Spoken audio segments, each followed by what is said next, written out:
자, 계속해서 펑셔널 커넥티비티에 대해서 설명해 보도록 하겠습니다.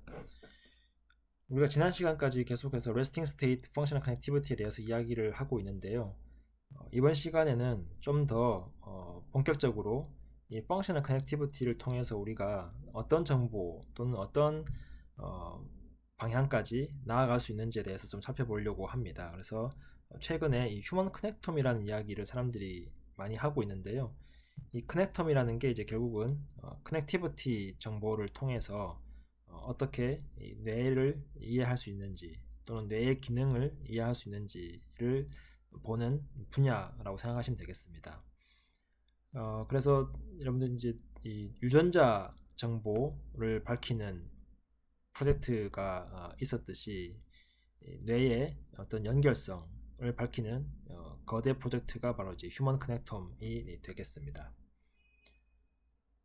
커넥티비티라고 하면 어떻게 보면 크게 이제 세 가지 정도를 사실은 이야기를 할 수 있는데요. 여기에 이제 펑셔널 커넥티비티, 이펙티브 커넥티비티, 그리고 또 하나는 지난 시간에 잠깐 말씀드렸던 것처럼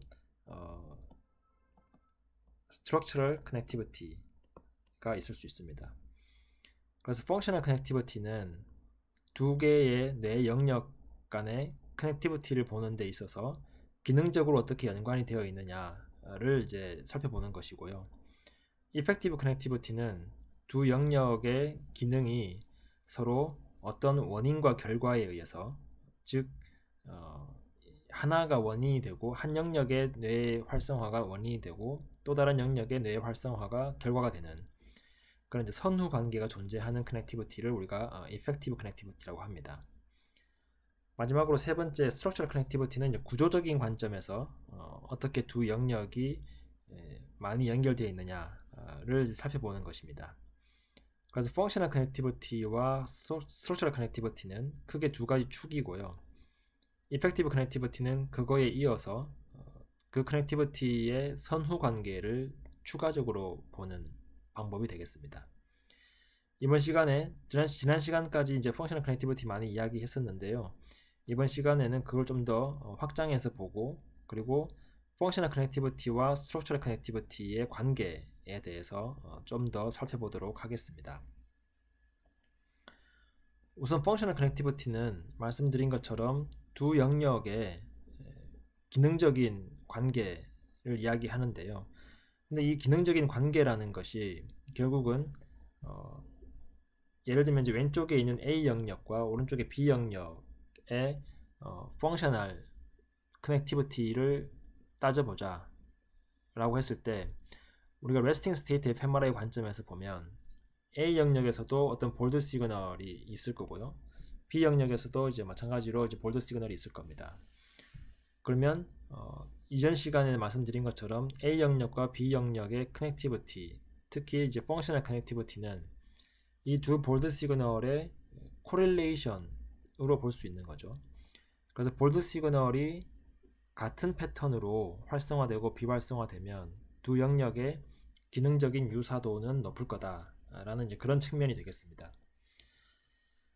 근데 이 코릴레이션이라는 것은 펑셔널리 그래서 코릴레이션이 높으면 펑셔널리 서로 연결되어 있다라고 우리가 이제 유추하는 방법인데요.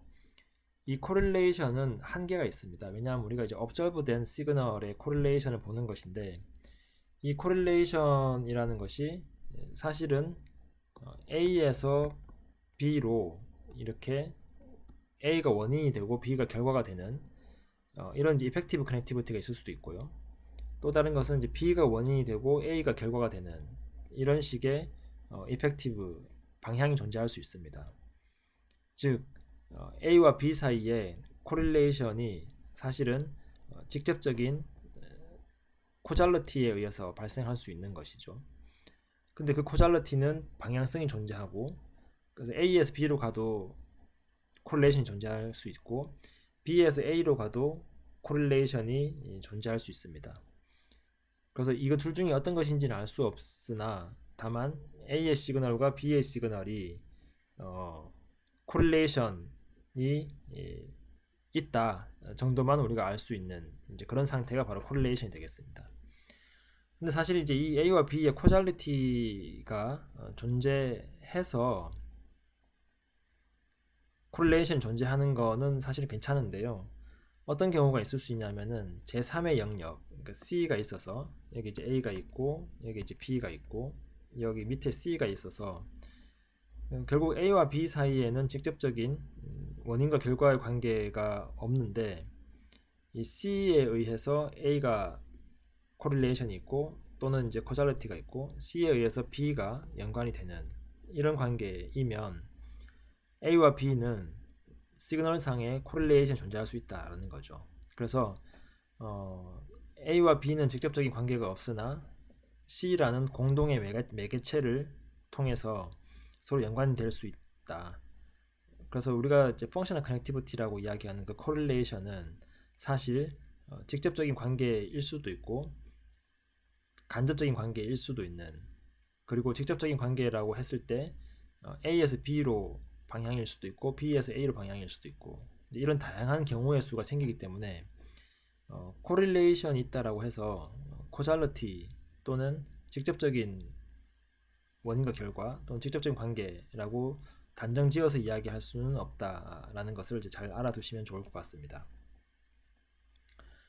그래서 그런 이제 한계점을 가지고 우리가 이제 시그널 간의 코릴레이션을 좀 더 잘 계산해 볼 수 있는 많은 방법들, 통계적인 또는 이제 신호 처리 관점에서 수학적인 방법들이 있습니다. 이 중에서 가장 많이 쓰는 방법은 크로스 코릴레이션이 되겠고요. 또 다른 방법으로는 이제 크로스 코히어런스라는 것이 있고요.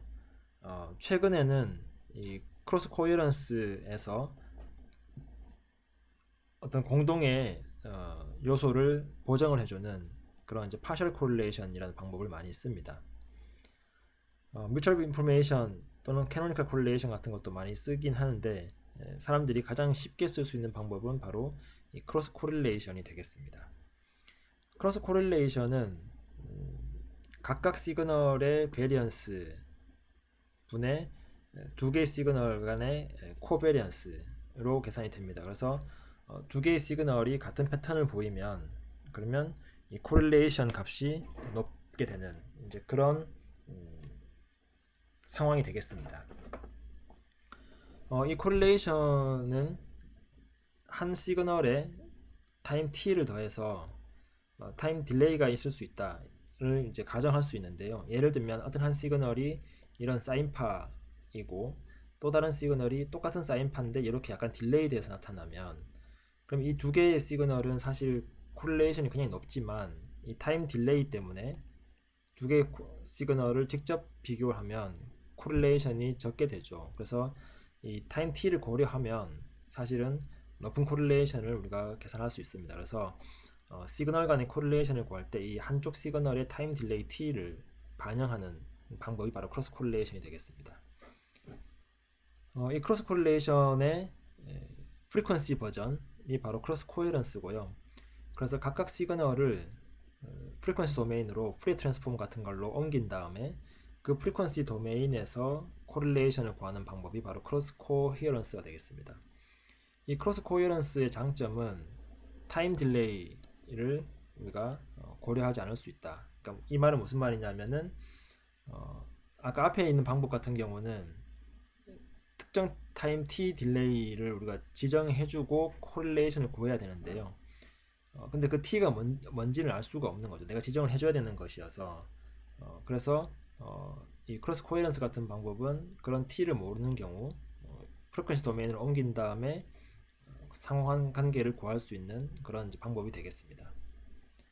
아까 말씀드렸던 것처럼 어떤 제3의 요소를 보정할 수 있는 방법이 바로 partial correlation인데요. 얘는 이게 S1이 있고 S2가 있는 상태에서 S1과 S2 사이에 상호 관계를 구하는데 이 S3를 보정을 해주는 방법이라고 생각하시면 되는데요. 예를 들어 보면 우리가 키와 몸무게가 있다. 그래서 키와 몸무게 사이에 상호 관계를 구하고 싶다. 근데 사실 키가 크면 몸무게가 이제 클 수 있는 두 개 사이에는 양의 상호 관계가 있을 수가 있겠죠. 근데 사실 키와 몸무게의 상호 관계에서 무시할 수 없는 요소가 바로 이제 성별이 되겠습니다. 그래서 키와 몸무게의 상황 관계를 그냥 구하지 않고 이 성별을 보정한 상태, 그러니까 남자이든 여자이든 상관없이 키와 몸무게의 순수한 상호 관계만을 구하고 싶으면, 그러면 그런 경우에 이 성별을 보정해 줄 수 있는 그런 방법이 바로 이 partial correlation이 되고요. 그럴 때 이 conditional dependence, 그러니까 어떤 컨디셔널 확률 같은 그런 개념을 써서 구할 수 있는 방법이 바로 partial analysis가 되겠습니다. 자, 그래서 아까 말씀드린 것처럼 이런 휴먼 커넥텀 프로젝트를 통해서 사람들이 뇌의 기능적인 연결성에 대해서 많이 이해를 해보려고 노력을 하고 있고요. 크게 아까 말씀드렸던 이제 structural connectivity, functional connectivity, effective connectivity 세 가지 서로 다른 관점에서 이해를 하는 것, 플러스 여기 보시면 이제 스케일도 서로 다르게 볼 수가 있습니다. 그래서 뇌의 영역들이 서로 연결되어 있는데 뉴런 레벨에서 보느냐, 그러면 이제 마이크로 스케일이라고 하고요. 또는 이제 parcellated and brain region, 그러니까 뉴런 칼럼 같은 경우를 생각하시면 그 칼럼이 연결되어서 하나의 덩어리, 그래서 덩어리와 덩어리 사이에 커넥텀을 보는 걸 우리가 마크로 스케일이라고 합니다. 그래서 글로벌 크게 보는 거죠.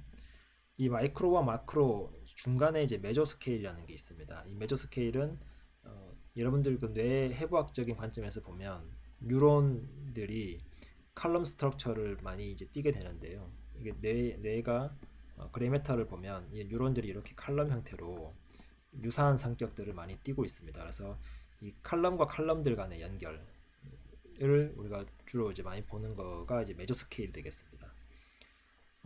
fMRI나 아니면 여러분들 지난번에 배우셨던 이제 DTI 같은 관점에서 뇌의 커넥티비티를 이야기하는 것은 마크로 스케일입니다. 그러니까 뇌를 전체적인 관점에서 뇌를 덩어리를 만들고 그 덩어리와 덩어리 사이에 커넥티비티를 이야기를 하는 것이어서요. 그래서 뉴런 레벨에서 보거나 또는 이 컬럼 스트럭처 레벨에서 보는 것이 아닌 뇌의 영역과 영역 사이의 관계를 보는 것이 되겠습니다. 그래서 왼쪽이 스트럭처럴 커넥티비티, 이 오른쪽이 이제 펑셔널 커넥티비티, 이 두 가지 측면의 분석 방법인데요. 요걸 제가 이제 잠깐 좀 자세하게 설명을 드리도록 하겠습니다. 우선 오른쪽 요 펑셔널 커넥티비티 쪽을 보시면 뇌의 영역들에서 우리가 레스팅 스테이트 fMRI를 촬영을 했다고 가정하면 영역별로 이런 볼드 시그널, 얘가 이제 볼드 시그널이 되죠. 볼드 시그널을 얻게 되고 이 볼드 시그널들의 페어와 이제 코릴레이션을 구하면 이런 식으로 매트릭스를 구할 수 있습니다. 그래서 내가 브레인을 예를 들면 100개의 서로 다른 영역으로 이렇게 파셀레이션, 영역을 구획화하는 거죠. 그래서 100개의 서로 다른 영역에서 볼드 시그널을 구하고 이 100개의 영역들이 서로 코릴레이션을 구하면 그러면 이 100 by 100 매트릭스가 되는 거죠. 그래서 100개의 영역이 서로 다른 100개의 영역과 어떻게 코릴레이션을 갖는지, 그 코릴레이션이 예를 들면 붉은색에 가까울수록 높은 거고요. 이 초록색에 가까울수록 코릴레이션이 없는 게 되겠습니다. 그래서 보시면 노란색, 붉은색으로 갈수록 두 영역이 서로 유사한 기능을 수행하는 것이고 초록색, 파란색으로 갈수록 네거티브 또는 이제 관계가 없는 그런 커넥티비티를 갖게 됩니다. 왼쪽 패스를 보시면 얘는 이제 스트럭처럴 커넥티비티인데요. 여러분들 DTI 했던 거를 기억을 떠올려 보시면 DTI를 통해서 여러분들이 뭘 알 수 있냐면은 뇌의 어떤 영역에서 어떤 영역으로 그 뉴럴 파이버 또는 이제 번들, 그 스트림라인이 몇 개가 연결되는지를 우리가 카운트할 수 있죠. 그래서 마찬가지로 뇌를 이제 100개의 영역으로 서로 구획화를 하고 그러면 이제 100 by 100 매트릭스를 얻을 수 있는데 이 100개의 영역들이 서로 다른 100개의 영역과 실제로 그 신경망에 의해서 얼마나 많이 연결되어 있는지를 매트릭스 형태로 이렇게 구할 수가 있습니다. 그래서 얘는 영역과 영역 사이에 그 신경망의 어떤 정도를 우리가 계산하는 것이죠. 그래서 이게 이제 스트럭처 커넥티비티고요. 오른쪽에 있는 펑셔널 커넥티비티는 볼드 시그널의 유사한 정도를 가지고 우리가 보는 것입니다. 그래서 이 두 개의 서로 다른 SC와 FC는 구조적인 관점 그리고 기능적인 관점에서 뇌의 어떤 커넥텀을 보여주는 것이고, 이 두 가지를 서로 비교 분석함으로 인해서 뇌의 기능 또는 더 나아가서 질병을 이해하는 어떤 분야가 되겠습니다. 이 스트럭처럴 커넥티비티와 펑셔널 커넥티비티는 서로 밀접한 연관관계가 있습니다. 이 스트럭처럴 커넥티비티는 어떻게 보시면 우리나라 전국에 예를 들면 이제 도시를 잇는 어떤 고속도로 또는 도로망이라고 생각하시면 됩니다. 그러니까 구조적인 관점에서. 그래서 어떤 도시와 어떤 도시가 서로 몇 차선 도로로 연결되어 있느냐. 예를 들면 서울과 대전은 이 경부고속도로라는 굉장히 이제 뭐랄까, 그러니까 구조적으로 훌륭한 관계를 맺고 있죠. 그러다 보니까 두 영역 사이에 또는 두 도시 사이에 구조적인 연결 관계가 되게 좋다라고 이야기할 수 있는 거고요. 이 기능적인 연결 관계는 그와는 다르게 두 도시의 성격이 얼마나 유사한지를 보는 것이죠. 왜냐하면 펑셔널 커넥티비티라는 게 결국 볼드 시그널의 콜레이션이니까 그 기능적인 특성이 얼마나 유사하냐를 보는 것입니다. 근데 이제 도로망이 굉장히 잘 뚫려 있는 두 도시는 당연하겠지만 사람들의 왕래도 많고 그러다 보니까 두 도시의 성격이 유사할 가능성이 높죠. 마찬가지로 뇌에서도 두 영역 사이에 신경망이 잘 연결되어 있으면 그러면 커뮤니케이션이 훨씬 더 용이할 것이고, 그러다 보니까 두 영역이 유사한 기능을 수행할 가능성이 높습니다. 그래서 스트럭처럴 커넥티비티와 펑셔널 커넥티비티는 굉장히 높은 관계를 맺고 있다. 스트럭처럴 커넥티비티는 높은 영역들 사이일수록 펑셔널 커넥티비티도 높을 가능성이 높다라는 것입니다. 그래서 실제로 보면 이 디폴트 모드 네트워크 같은 이 두 영역 사이에 펑셔널 커넥티비티가 굉장히 높은데요. 실제로 그 두 영역 사이를 이런 주요 신경망이 많이 연결을 하고 있다는 것을 볼 수 있습니다. 그래서 FC로 본 거랑 SC로 본 거 두 개가 서로 굉장히 높은 연관 관계를 가지고 있다라는 것이죠. 그래서 이제 실제로 SC도 이 매트릭스를 보면 이런 형태로 밝은 색깔일수록 이제 관계가 높은 거고요. FC도 보면 보시는 것처럼 SC와 FC는 좀 유사한 형태를 띠고 있죠. 블락 형태로, 모듈 형태로 이렇게 이제 두 개가 서로 관계가 맺고 있다라는 것을 알 수 있습니다. 그래서 사람들이 어떤 분석도 많이 하냐면은 SC를 가지고 이 펑셔널 커넥티비티를 모델링을 합니다. 그러니까 유추를 하는 거죠. 수학적으로. 두 개의 영역 사이에 이런 신경망의 연결 관계를 가지고 있으면 이 두 영역의 펑셔널 커넥티비티는 어느 정도일 것이다 라고 수학적인 포뮬라를 써서 모델링을 해서 구한 커넥티비티고요. 이 아래쪽은 실제로 실험적으로 레스팅 스테이트 fMRI를 통해서 구한 펑셔널 커넥티비티입니다. 이 두 개를 비교해 보면 되게 유사하다는 것을 알 수 있죠. 그래서 우리가 수학적으로 예측한 거랑 실제로 fMRI를 측정해서 구한 커넥티비티랑 굉장히 유사하다라는 것을 우리가 이제 알 수가 있습니다. 그리고 둘 사이에 이 코릴레이션을 보면 그 스트럭처럴 커넥티비티와 펑셔널 커넥티비티, 여기서 보시는 것처럼 이제 그냥 양의 상관관계로 큰 값을 가지게 되고 코릴레이션 코에피션트가 거의 0.5나 0.7 정도 됩니다. 굉장히 높다는 것을 알 수가 있죠. 그래서 실제로 SC랑 실제 구한 FC를 보면 상호관계 높고요. 그리고 우리가 이 SC를 가지고 시뮬레이션한 FC랑 콜레이션을 구해도 굉장히 높다는 것을 알 수가 있습니다. 그래서 결론적으로 뭐 쉽게 유추할 수 있겠지만 스트럭처럴 커넥티비티가 높으면 펑셔널 커넥티비티도 당연히 높을 수밖에 없다라는 이제 그런 결론이 되겠습니다. 그래서 얘도 마찬가지 스트럭처 커넥티비티와 실제 우리가 측정한 fMRI를 통해서 구한 펑셔널 커넥티비티, 그리고 얘는 SC를 통해서 모델링한 펑셔널 커넥티비티, 이 두 개가 그래서 그냥 유사하고, 마찬가지로 SC와 FC도 그냥 유사하다라는 거죠. 그 패턴이. 자, 그래서 요약을 해보면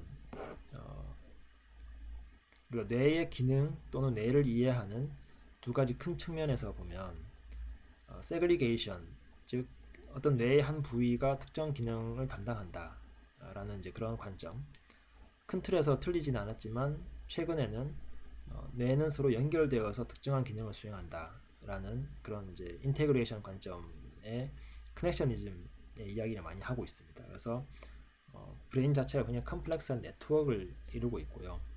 그 네트워크를 우리가 이미징, 그래서 fMRI 또는 DTI, 더 나아가서 T1, T2와 같은 그런 이제 MR 이미징을 통해서 여러 가지 스케일, 근데 우리는 주로 이제 마크로 스케일이죠. 그리고 여러 가지 모달리티, 즉 펑셔널 커넥티비티나 스트럭처 커넥티비티의 측면에서 이 뇌의 커넥톰을 이해하는 것이 바로 이 휴먼 커넥톰이 되겠습니다. 다음 시간 목요일이죠. 목요일에는 제가 온오프라인 병행 수업을 할 예정인데요. 온오프라인 병행 수업을 통해서는 이번 한 학기 동안 수업했던 내용을 이제 간략하게 제가 좀 서머리를 할 예정이고요. 온라인으로 참석하시는 분들, 오프라인 참석하시는 분들 전혀 그러니까 손해 보거나 아니면 뭐 온라인으로 참석한다고 해서 특별히 내가 정보를 적게 받거나 그런 거 없습니다. 그래서 편하신 대로 오프라인 오실 수 있는 분들은 오시고요. 안 되시는 분들은 온라인으로 참석하시면 되고요. 제가 온라인 참석하실 수 있는 그 링크는 수업 시간 이전에 보내드리도록 하겠습니다.